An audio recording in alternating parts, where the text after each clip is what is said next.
Jeff, I had no idea you could walk on stilts. So I got a pair of stilts at a tag sale when I was like 10 years old, and I guess I never forgot how to use them. Wow, you can really get around on those things, huh? Yeah, no, but I don't dare put them up too high. But if you're sure-footed, you can cruise. I mean, considering the length of your stride, when you expand your legs by a few feet. Well, I don't suppose we came to the coastal town of Rye, New Hampshire, just to play on stilts. Nope, we came to Rye, New Hampshire, looking for a local folk hero, an eccentric, mysterious, and peculiar vaulting peddler called Cling-Clang.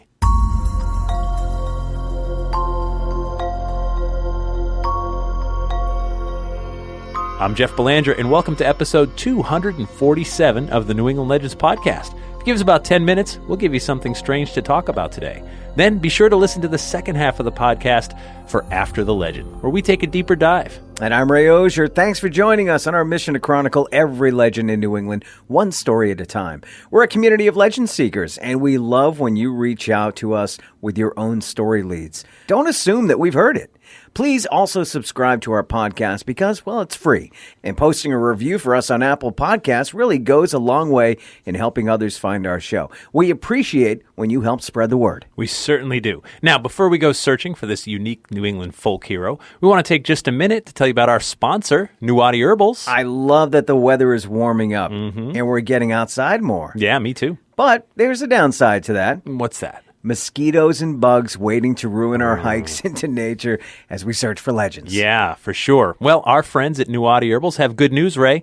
They offer No-Skeeto insect repellent. No-Skeeto season is here for sure. What I love about No-Skeeto repellent is that these are all natural ingredients like citronella, cedarwood, eucalyptus, and a mixture of herbs designed to keep the mosquitoes, gnats, flies, ticks, and other insects away. And because it's Nuwadi Herbals, it's all natural. No harsh chemicals around me, my kids, or my pets.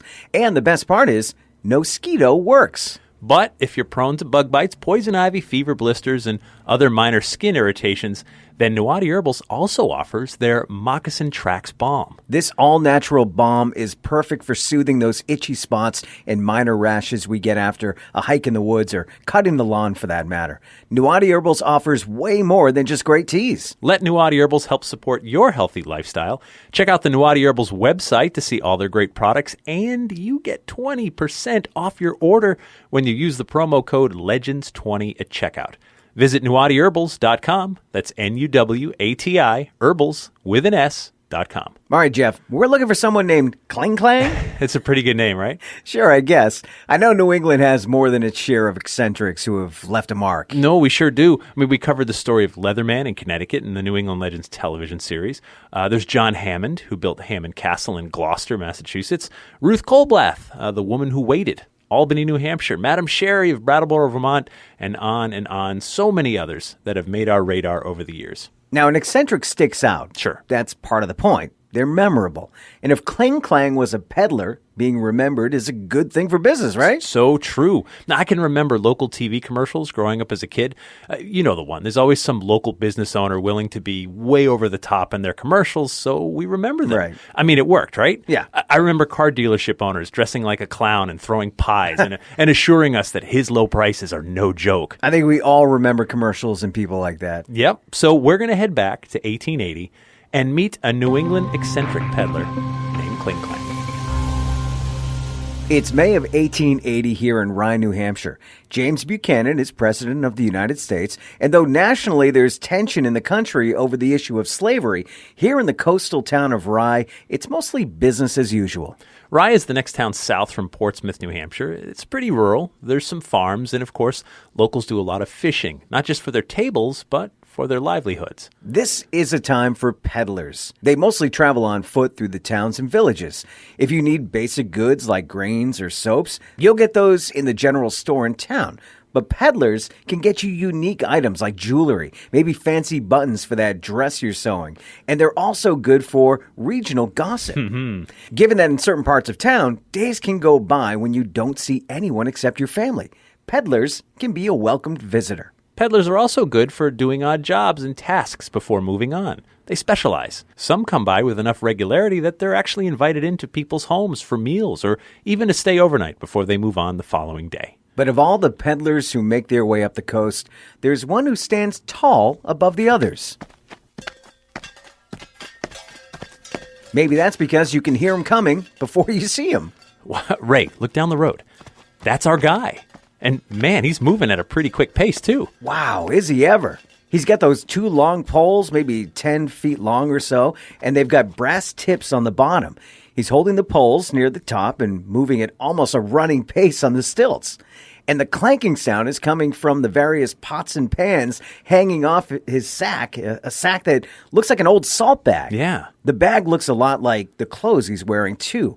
He's got a patchwork of fabric sacks for clothes, and there's a Cocker Spaniel running right beside him trying to keep up. This guy's hard to miss. In addition to peddling various trinkets and goods, Cling-Clang is a tin knocker and a clock fixer. People pay him to fix their pots and pans or clocks. Now, sometimes Cling-Clang does the work for money. Sometimes it's in exchange for a meal. He works the coast from New Hampshire up through Maine and sometimes even into Nova Scotia. I can see Cling-Clang is making his way to the Danielson family homestead here in Rye. Let's follow him. Oh. Obviously, Cling-Clang is a welcome sight to the Danielsons. They seem glad to see the vagabond. And listen to him talk. Yeah. Sounds like Cling-Clang has a British accent. Yeah, I heard that too. So he doesn't talk much beyond the greetings, so it's tough to learn too much about him based on a few words. Okay, so Cling-Clang just pulled a barrel head out of his big bag, and he's setting it on the floor. Oh, okay, I see. That's the seat while he does his work. The family brings over a few pans and a clock for him to fix. When dinner time rolls around, the family invites Cling-Clang to dine with them. Okay, that's one of the strangest things I've ever seen. Yeah, that is weird. Cling-Clang just ate a piece of bread, which is normal enough. Sure. But then he spooned up some butter and popped the butter directly in his mouth. I don't mean to yuck someone's yum, but ew. He's practically guzzling the tea they offered him. Now he's spooning up some sugar, and he just put the sugar directly in his mouth. His teacup is empty. Okay, he just did the same with a second spoonful of sugar. Most people put the sugar in the tea. Right. It looks like the meal consists of some chicken, potatoes, and carrots. It smells pretty good, doesn't it? It does. Okay, Cling-Clang is eating all of the potatoes off his plate. He's not touching anything else. And now that the potatoes are gone, he's eating just the carrots. Nothing but carrots until they're gone. I guess this is his way. He doesn't like mixing things. No matter what it is, no matter what normal conventions may dictate, Cling-Clang is eccentric in every way. When dinner ends, the family offers him a bed, but Cling-Clang refuses. He says it'd be more comfortable sleeping in the barn, if that would be okay.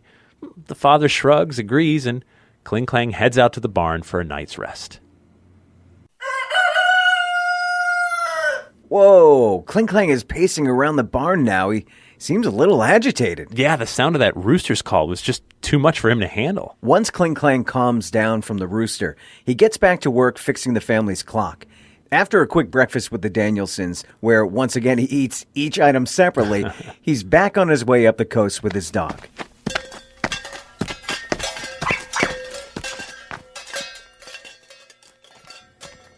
Who is this strange man who gets around on stilts and refuses to sleep inside? Well, to figure that out, I think we should follow him. All right. That guy can really move on those stilts, though. No kidding. He makes his way from town to town, heading up the coast, jumping over fences and creeks with those long stilts. And that brings us to Sullivan, Maine. It's here that Cling-Clang was born. I thought he had a British accent.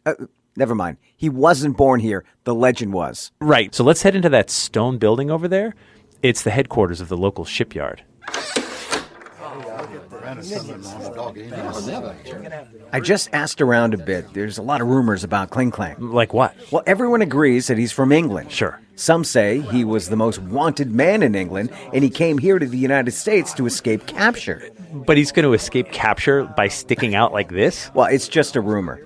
Another story is that he was a British nobleman who had his heart broken by someone he loved, and he came here to get far, far away and to be alone. Okay. Still others combine the two stories that he killed the person he loved, and as some kind of self-inflicted penance, he roams from town to town, living like a pauper and refusing to sleep indoors. Still others suggest he's a deserter from a ship's crew, and he keeps moving forward to avoid getting pressed back into service aboard a sailing ship. Okay, I just spoke to a captain in the corner who got a little loose-lipped. He said the man's name is John Kling. I guess that combined with the sounds that bouncing pots make would explain Cling-Clang. Right. So the captain said he spread the word early on that John Kling was once part of his crew. But the reality was Kling paid the captain 3 times the normal rate for passage from England over to the United States. At the rate he paid, Kling could have stayed in the nicest cabin on the ship, but Kling insisted he wanted to appear as part of the crew. So the captain allowed him to bunk in the crew's quarters, gave him a few trivial tasks aboard the ship, but the captain was quick to point out that he was given no serious work because it was clear that Kling was no seaman. He knew nothing about how a ship worked. When I asked him about Kling being a murderer over in England, the captain just shrugged. We may never know. And that brings us back to today. John Kling did talk to some people. It would seem when Kling came across an intellectual, he was happy to chat about learned things. He seemed to want some people to know that he was educated. Kling's life ended one cold winter's day behind this stone building that was once the shipyard headquarters in Sullivan, Maine.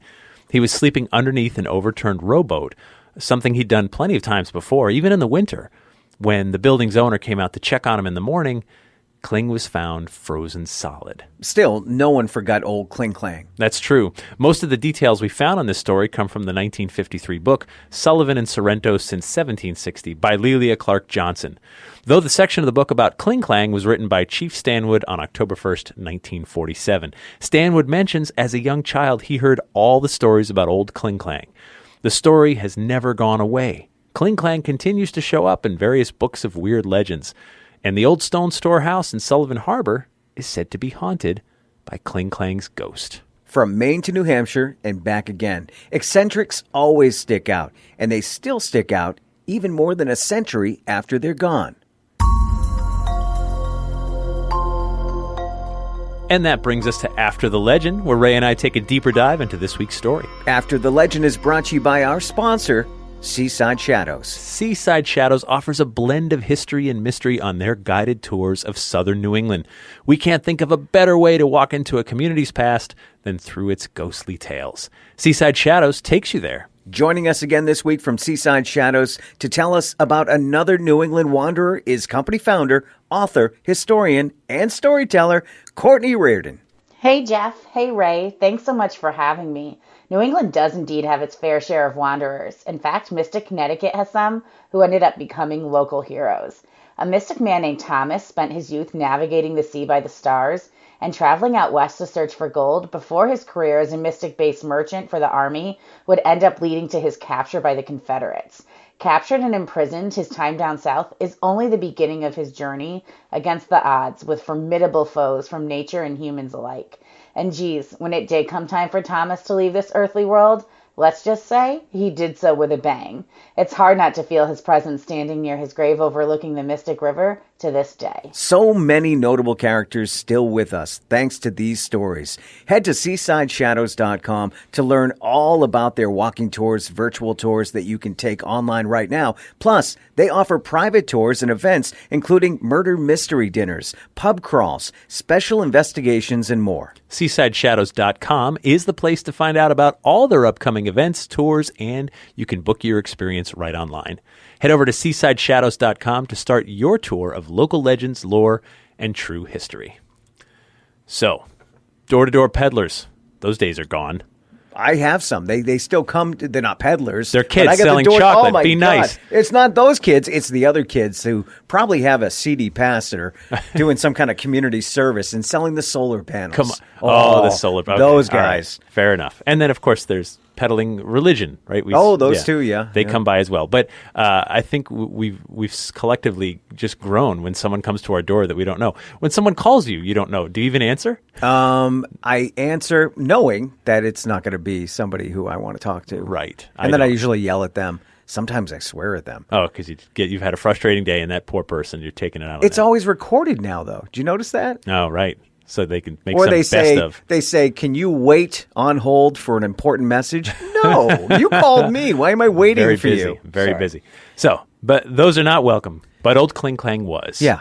And it's tough for us to understand because I think most of us collectively groan when we think of a door-to-door anything. Yeah. Whether they're, getting you to try to vote for somebody or convert to their religion or buy solar panels, right? It's frustrating because you're like, oh, I hate being a jerk, but you came to my house and I don't want to do this. Back then, there was no internet, there was no telephone, there was no radio, right? You're talking about these peddlers would bring you the gossip. He was social media. He was social media. He would spill the tea like, oh, I was at the Anderson farm the other day and, daughter's pregnant. Did you hear that? Oh, Right. You didn't hear from me because I'm not one to gossip. Right. But so peddlers would do things like that. And that's how you got specialty items. So the peddler would come around regularly. And, like we said in the story, when you need your grains and your regular staples, you get those at the general store. Yeah. But you're like, hey, wife's working on this dress, or I need this special piece of jewelry. Oh, well, when I'm up in the city, I'll be back in a month and I will get that for you. So like they would procure things for you, and some of them did odd jobs like Cling-Clang. But what a unforgettable person who travels on stilts. Yeah, it was obviously a marketing ploy. Maybe you're going to do business with him over just the regular guy that walks up and says, I can do some stuff for you. Well, obviously, this guy's got more talent. He can walk on stilts, but also the speed. So the book describes how he could move like roughly 6 miles an hour on those stilts. It makes sense, too, because longer strides. Exactly. Right. Like you can walk however fast you can walk, but if you double that because of the length, you're covering more distance. 6 miles an hour. It wasn't so much him just being eccentric. He was probably doing that for functional purposes. Right. To move fast from town to town. Because, if you think about the coast of Maine, especially in the 1880s, the coast of, Maine to New Hampshire, even up to Nova Scotia, it could be miles of nothing. Oh, sure. Between you and the next town. And you want to get there sort of quickly. And there's a lot of tricky things to step on. But no, I really had stilts as a kid. and I could still use them today, you know. And once you get pretty sure-footed with them, like you can almost run in them. Yeah. You can really move. And he would go over fences and over creeks and, over any obstacle. And I think that's just, it's really cool. And you remember him. You hear him. He was always very cordial but quiet. His name, Cling-Clang. Cling-Clang. You don't forget that. John Kling. I love it. This guy had it down, right? Yeah. But also, it's not like he got rich. He got by. Yeah. And always living outdoors.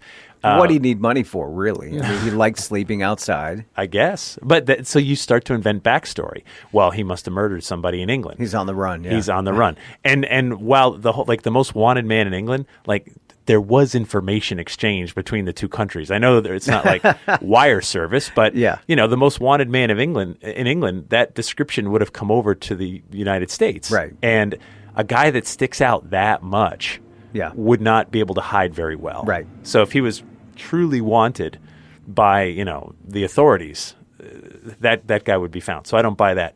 The other prominent theory was that he was a deserter. The derogatory term at the time was they called it French leave. Oh, did they? So you're supposed to be serving on the boat. You make land and you're like, I'm out. I'm gone. And I'm French leave. I'm not coming back.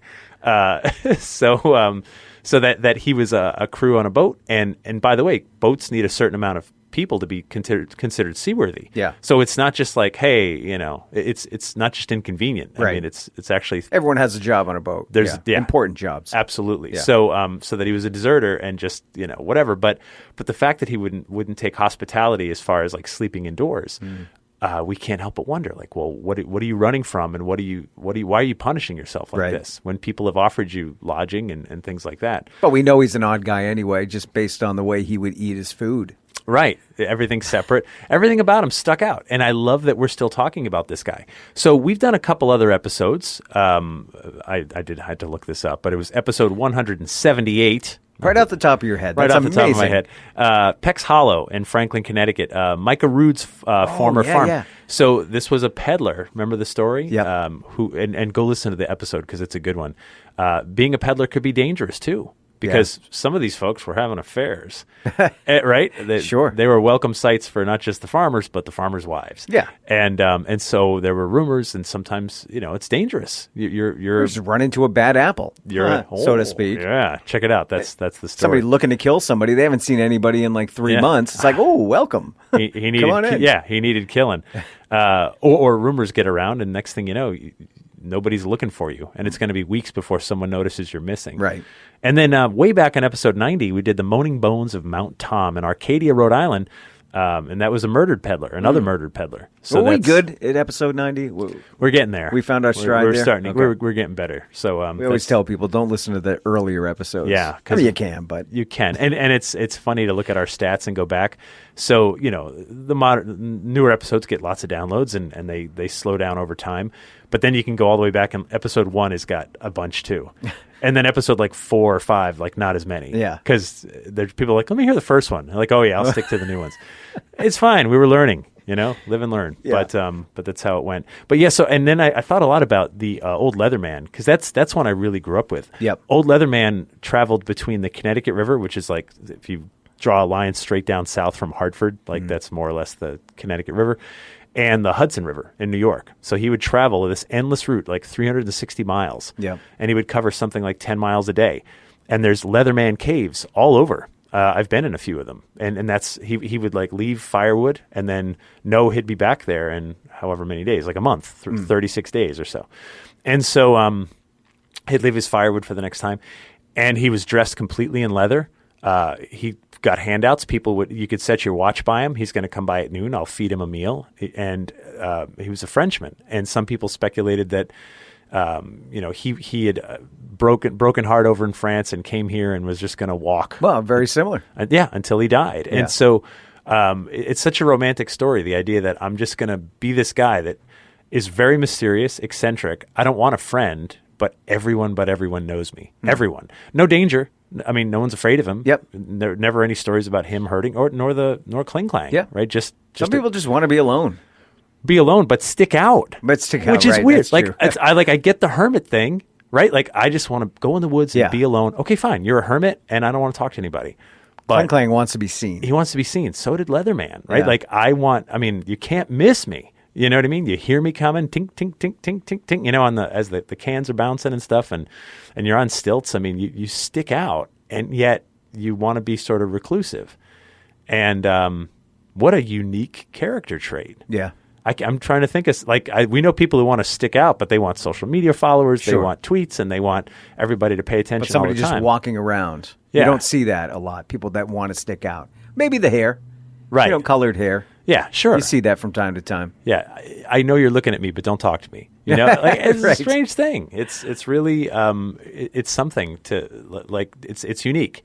I see a Halloween costume, by the way, in the future for you. For Cling-Clang? Yeah. That'd be, Because you can already do the stilts. And you know how many people would guess who I am?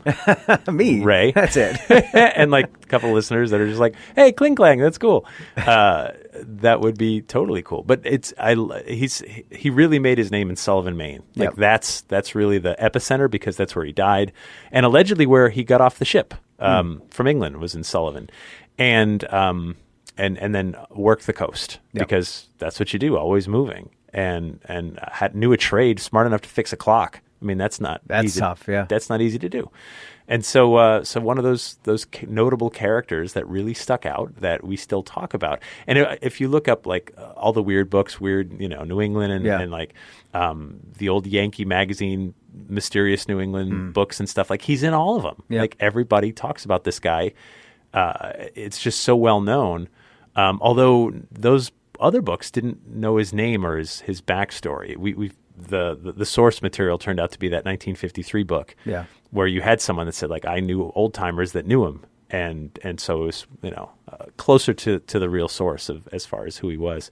But we're never going to know the true backstory, why he left England, why he just worked stilts and all that, and that's probably why we still talk about him. If we knew too much, he wouldn't be a legend. He wouldn't be a legend. Yeah, it would just be that guy. But yeah, no, totally appreciate that. Some people like to stick out, and yet don't want you to get too close. We'd like to thank our sponsors, Nuadi Herbals and Seaside Shadows. We'd also like to thank our Patreon patrons. Head over to patreon.com/New England Legends to get early access to new episodes, plus bonus episodes and content that no one else gets to hear. And our theme music is by John Judd. Until next time, remember, the bazaar is closer than you think.